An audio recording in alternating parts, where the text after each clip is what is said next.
Hello, hi, good morning ಎಲ್ರಿಗೂ. Welcome back to my channel. ಇದು Netra vlogs in Kannada. ಇವತ್ತು Friday morning. ನನ್ನ morning ಯಾವಾಗಲೂ ಸ್ಟಾರ್ಟ್ ಆಗೋದು ಈ ಒಂದು ಡ್ರಿಂಕಿಂದ ಅಂತಲೇ ಇರ್ಬೋದು. ಆಲ್ಮೋಸ್ಟ್ ಇದೇ ಡ್ರಿಂಕಿಂದ ನನ್ನ ಮಾರ್ನಿಂಗ್ ಸ್ಟಾರ್ಟ್ ಆಗುತ್ತೆ. ಅದಾದಮೇಲೆ ನಾನು ಕಾಫಿ ಬೇಕಿದ್ರೆ ಮಾಡ್ಕೊಂಡು ಕುಡಿತೀನಿ, ಇಲ್ಲಾಂದರೆ ಇಲ್ಲ. ಈ ಒಂದು ಡ್ರಿಂಕನ್ನು ಕುಡಿಯೋದ್ರಿಂದ ಇದು ಬಂದು ಡಿಟಾಕ್ಸ್ ಡ್ರಿಂಕ್ ಆಗಿ ಕೂಡ ವರ್ಕ್ ಆಗುತ್ತೆ. ಹಾಗೆ ಎನರ್ಜಿ ಡ್ರಿಂಕ್ ಅಂತಲೂ ಕೂಡ ಹೇಳ್ಕೋಬೋದು. ಮತ್ತು ನಮ್ಮ ಹೊಟ್ಟೆಯ ಸುತ್ತಲಿರುವಂಥ ಬೊಜ್ಜನ್ನು ಕರಗಿಸೋದಕ್ಕೆ ಹೆಲ್ಪ್ ಮಾಡುತ್ತೆ. ಈ ಡ್ರಿಂಕ್ ಮಾಡಲಿಕ್ಕೆ ನಾನು ಒಂದು ಸ್ಟವ್ ಮೇಲೆ ಪಾತ್ರೆನ ಇಟ್ಟು ಅದಕ್ಕೆ ನನಗೆ ಎಷ್ಟು ಬೇಕೋ ಅಷ್ಟು ನೀರನ್ನು ಹಾಕ್ಕೊಂಡು ಅದರಲ್ಲಿ ಒಂದು ಇಂಚಷ್ಟು ಶುಂಠಿ, ಒಂದು ಸ್ವಲ್ಪ ಸಿನೆಮನ್ ಪೌಡರ್ ಹಾಕ್ಕೊಂಡಿದ್ದೀನಿ, ಅಂದರೆ ಚಕ್ಕೆ ಪುಡಿ. ಹಾಗೆ ಹಸಿ ಅರಿಶಿನ ನಾನು ಇಲ್ಲಿ ತುರಿದ್ಬಿಟ್ಟು ಹಾಕ್ಕೊಂಡಿದ್ದೀನಿ. ನೀವು ಬೇಕಿದ್ರೆ ಒಣಗಿರೋ ಮಾಮೂಲಿ ಅರಿಶಿನ ಪುಡಿನ ಹಾಕ್ಕೋಬೋದು. ಹಾಗೆ ರುಚಿಗೆ ತಕ್ಕಷ್ಟು ಬ್ಲ್ಯಾಕ್ ಸಾಲ್ಟು ಮತ್ತು ಒಂದು ಅರ್ಧ ಲೆಮನ್ ಹಾಕ್ಕೊಂಡಿದ್ದೀನಿ. ನಿಂಬೆಹಣ್ಣು ಹಾಕೊಳ್ಳೋದ್ರಿಂದ ರುಚಿ ತುಂಬಾ ಚೆನ್ನಾಗಿರುತ್ತೆ. ಈ ಡ್ರಿಂಕ್ನ ಮನೆಯಲ್ಲಿ ಎಲ್ಲರೂ ಕೂಡ ಕುಡಿಬಹುದು. ಅಂದರೆ ಪುಟ್ಟ ಮಕ್ಕಳಿಂದ ಹಿಡಿದು ದೊಡ್ಡವ್ರವರೆಗೂ ಕೂಡ ಎಲ್ಲರೂ ಕೂಡ ಕುಡಿಬೋದು. ಈ ಡ್ರಿಂಕು ತುಂಬಾ ಟೇಸ್ಟಿಯಾಗೂ ಕೂಡ ಇರುತ್ತೆ. ಹಾಗೆಯೇ ಇಷ್ಟಪಟ್ಟು ಮಕ್ಕಳು ಕೂಡ ಕುಡಿತಾರೆ. ಮೊದಲಿಗೆ ನಾನು ಇಲ್ಲಿ ಹಾಲು ಕಾಯ್ಲಿಕ್ಕೆ ಇಟ್ಬಿಟ್ಟು ನಾನು ಮತ್ತು ವಿಕ್ರಮ್ ಡ್ರಿಂಕ್ನ ಕುಡಿಯೋಣ ಅಂತೇಳಿ ಲೋಟಕ್ಕೆ ಹಾಕ್ಕೊಂಡು ಬಂದ್ವಿ. ಇನ್ನು ಸಾಹಿತ್ಯ ಮತ್ತು ಅವ್ರ ಡ್ಯಾಡಿ ಎದ್ದಿರಲಿಲ್ಲ. ಹಾಗಾಗಿ ಇಲ್ಲಿ ವಿಕ್ರಮ್ ನನ್ನ ಜೊತೆನೇ ಎದ್ದೇಳ್ತಾನೆ ಡೈಲಿ. ಹಾಗಾಗಿ ಅವನಿಗೂ ಕೊಟ್ಟು ನಾನು ಡ್ರಿಂಕ್ನ ಕುಡಿತಾ ಇದ್ದೀನಿ. ವಿಕ್ರಮ್ ಅಂತೂ ತುಂಬಾ ಇಷ್ಟಪಟ್ಟು ಈ ಒಂದು ಡ್ರಿಂಕ್ ಕುಡಿತಾನೆ ಅಂತ ಹೇಳ್ಬೋದು. ನಾವು ಆ್ಯಕ್ಚುಲಿ ಮನೆಯಲ್ಲಿ ಕಷಾಯ ಅಂತಲೇ ಹೇಳ್ತೀವಿ. ಇದರಲ್ಲಿ ನಾವು ಅರಿಶಿನ ಹಾಕಿರೋದ್ರಿಂದ ಈ ಅರಿಶಿನ ಆಂಟಿಬಯೋಟಿಕ್ ಆಗಿ ವರ್ಕ್ ಆಗುತ್ತೆ. ಅರಿಶಿನ ನಾವು ಯಾವುದೇ ಅಡುಗೆನಲ್ಲಿ ಬಳಸೋದ್ರಿಂದ, ಯಾವುದೇ ಒಂದು ಪದಾರ್ಥಕ್ಕೂ ಕೂಡ ಉಪಯೋಗಿಸೋದ್ರಿಂದ ಅರಿಶಿನ ಅನ್ನೋದು ಆರೋಗ್ಯಕ್ಕೆ ತುಂಬಾ ಒಳ್ಳೆಯದು. ಇದೆಲ್ಲರಿಗೂ ಗೊತ್ತಿರುವಂಥ ವಿಷಯ. ಮೇಜರಾಗಿ ಅರಿಶಿನ ಬಂದು ಉರಿಯೂತಗಳ ಸಮಸ್ಯೆಗಳಿಂದ ನಮ್ಮನ್ನು ದೂರ ಮಾಡುತ್ತೆ. ನೀವೆಲ್ರಿಗೂ ಗೊತ್ತಿದ್ದು. ಹೇಳಬೇಕಂದ್ರೆ ಅರಿಶಿನ ಅಡುಗೆನಲ್ಲಿ ಉಪಯೋಗಿಸೋದು ನನಗೆ ಬಹಳನೇ ಇಷ್ಟ ಅಂತಲೇ ಹೇಳ್ಬೋದು. ಅಂದರೆ ಅದರಲ್ಲೂ ಸ್ವಲ್ಪ ಜಾಸ್ತಿನೇ ಉಪಯೋಗಿಸ್ತೀನಿ. ಇವತ್ತಿನ ಡ್ರಿಂಕ್ ಇದ್ದೀನಿ. ನಾನಿವತ್ತು ತಿಂಡಿ ಏನು ಮಾಡಿಕೊಂಡೆ ಅಂತ ಏನು ವೀಡಿಯೋನ ಶೂಟ್ ಮಾಡ್ಕೊಳ್ಳಿಲ್ಲ.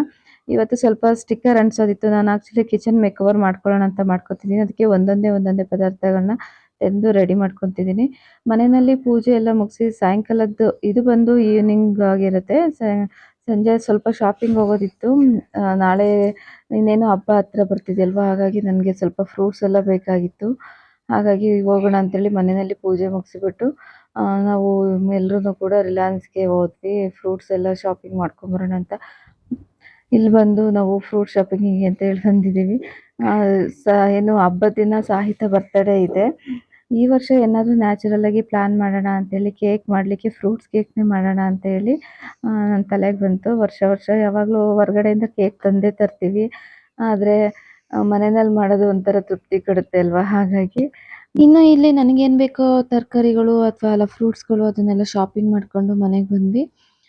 ಫಸ್ಟು ಮಕ್ಕಳು ಕಿತ್ತಾಡ್ತಾ ಇದ್ರು. ಅವರಿಗೆ ಫಸ್ಟ್ ನಾನು ಚಿಕನ್ ತೊಗೊಂಡು ಬಂದಿದ್ದೆ, ಅದನ್ನು ಹಾಕ್ಕೊಡ್ತಾ ಇದ್ದೀನಿ. ಇವರಿಬ್ಬರು ತಿಂದ್ಬಿಟ್ಟು ಸಮಾಧಾನವಾಗಿ ಕುತ್ಕೊಂಡ್ಬಿಟ್ರೆ ನನಗೆ ಮಾತಾಡಲಿಕ್ಕೆ ಸರಿ ಹೋಗುತ್ತೆ ಅಂತ. ಹಾಗೆ ನಾನಿಲ್ಲಿ ಫ್ರೂಟ್ಸ್ ತರಕಾರಿ ಅನ್ನೋದೇ ಬರ್ತಾಯಿದೆ ನನಗೆ. ನಾನಿಲ್ಲಿ ಪೈನಾಪಲ್ಲು ಹಾಗೆ ಡ್ರ್ಯಾಗನ್ ಫ್ರೂಟ್ ತೊಗೊಂಡು, ಡ್ರ್ಯಾಗನ್ ಫ್ರೂಟ್ ತುಂಬಾ ಪ್ರೈಸ್ ಇತ್ತಪ್ಪ. ಒಂದು ಪೀಸಿಗೆ ₹100 ಇಸ್ಕೊಂಡಿದ್ದಾರೆ. ತುಂಬಾ ಜಾಸ್ತಿ ಇತ್ತು. ಆದರೆ ವಾಟರ್ ಮೆಲನ್ ತುಂಬ ಕಡಿಮೆ ಇತ್ತು. ₹12 ಅಷ್ಟೇ ಇತ್ತು, ₹12 ಕೆಜಿ. ಇನ್ನು ದ್ರಾಕ್ಷಿ ತೊಗೊಂಡೆ. ಇನ್ನು ಏನು ತೊಗೊಂಡೆ ಅನ್ನೋದೇ ಮರ್ತೋಯ್ತು. ಹಾಗೆ ಈ ಕ್ಯಾಬೇಜ್ ತೊಗೊಂಡೆ. ಇದು ಯಾವತ್ತೂ ನಾನು ಉಪಯೋಗಿಸಿಲ್ಲ. ಒಂದ್ಸಲ ಇದನ್ನು ಟ್ರೈ ಮಾಡೋಣ ಅಂತೇಳಿ ಈ ಕ್ಯಾಬೇಜ್ ತೊಗೊಂಡ್ಬಂದೆ. Purple colour cabbage. ಆನ್ಲೈನಲ್ಲಿ ಸಿಕ್ಕಿರಲಿಲ್ಲ, ಇವತ್ತೇ ಸಿಕ್ಕಿದ್ದು. ಇದೆಲ್ಲ ಫ್ರೂಟ್ಸ್ ಖಾಲಿ ಆಗ್ಬೇಕಲ್ಲ ನನಗೆ. ಮ್ಯಾಂಗೋ ಘಮ ಅಂತ ಇತ್ತು. ಆ ಸ್ಮೆಲ್ಗಿನೇ ತಗೋಬೇಕಂತ ಆಸೆ ಆಗಿ 2 ಮ್ಯಾಂಗೋ ತಗೊಂಡಿದ್ದೀನಿ. ಹಾಯ್ ಆಲ್, ಇದು ಫ್ರೈಡೇ ಈವ್ನಿಂಗ್. ನಾನಿವಾಗ ರಾತ್ರಿ ಊಟಕ್ಕೆ ಚಪಾತಿ ಮತ್ತು ಹಾಗಲಕಾಯಿ ಪಲ್ಯ ಮಾಡೋಣ ಅಂತ ಹೇಳಿ ಇಟ್ಕೊಂಡಿದ್ದೀನಿ. ಹಾಗಲಕಾಯಿನ ಹೆಚ್ಚಿಟ್ಕೊಂಡಿದ್ದೀನಿ. ನಾನು ಹಾಗಲಕಾಯಿ ಗೊಜ್ಜನ್ನ ಯಾವ ರೀತಿ ಮಾಡ್ತೀನಿ, ಪಲ್ಯ ಗೊಜ್ಜು ಮಾಡಿದ್ರೆ ಬೆಟರ್ ಅಲ್ವ ಚಪಾತಿಗೆ. ಇವತ್ತೆಲ್ಲ ತುಂಬ ಕೆಲಸ ಇತ್ತು, ಸಾಕಾಗ್ಬಿಟ್ಟಿದೆ ನನಗೆ. ಹಂಗಾಗಿ ಬರೀ ಪಲ್ಯ ಮತ್ತು ಚಪಾತಿ ಅಷ್ಟೇ ಮಾಡ್ತಾಯಿದ್ದೀನಿ. ಈ ಹಾಗಲಕಾಯಿ ಪಲ್ಯನ ಮಾಡಲಿಕ್ಕೆ ಮೊದಲಿಗೆ ನಾನು ಹಾಗಲಕಾಯಿನ ಇಲ್ಲಿ ರೌಂಡಾಗಿ ಕಟ್ ಮಾಡ್ಕೊಂಡಿದ್ದೀನಿ. ನೀವು ಬೇಕಿದ್ರೆ ಚಿಕ್ಕದಾಗಿ ಕೂಡ ಕಟ್ ಮಾಡ್ಕೋಬೋದು, ಯಾವ ರೀತಿ ಬೇಕೋ ಆ ರೀತಿ. ಇದು ತುಂಬ ಕಹಿ ಇರುತ್ತೆ. ಇದು ಮಿನಿ ಹಾಗಲಕಾಯಿ ಬರುತ್ತಲ್ಲ, ಅದು ಚಿಕ್ಕದು.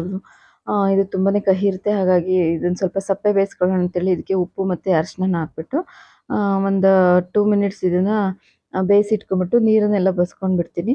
ಅದಾದಮೇಲೆ ನಾನಿಲ್ಲಿ ಗೊಜ್ಜು ಮಾಡಲಿಕ್ಕೆ ಮೊದಲಿಗೆ ಒಂದು ಕಡಾಯಿಗೆ 1-2 ಸ್ಪೂನಷ್ಟು ಉದ್ದಿನಬೇಳೆ, ಕಡಲೆಬೇಳೆ ಹಾಗೆ ನಾನಿಲ್ಲಿ ಒಂದಷ್ಟು ಎಳ್ಳು ಹಾಕ್ಕೊತಿದ್ದೀನಿ. ಎಳ್ಳನ್ನ ನೀವು ಎಷ್ಟು ಹಾಕೊಂಡ್ರೂ ಚೆನ್ನಾಗಿರುತ್ತೆ. ನಾನಿಲ್ಲಿ ಸುಮಾರು ಒಂದು 3ರಿಂದ 4 ಸ್ಪೂನಷ್ಟು ಬಿಳಿ ಎಳ್ಳನ್ನು ಹಾಕ್ಕೊಂಡಿದ್ದೀನಿ.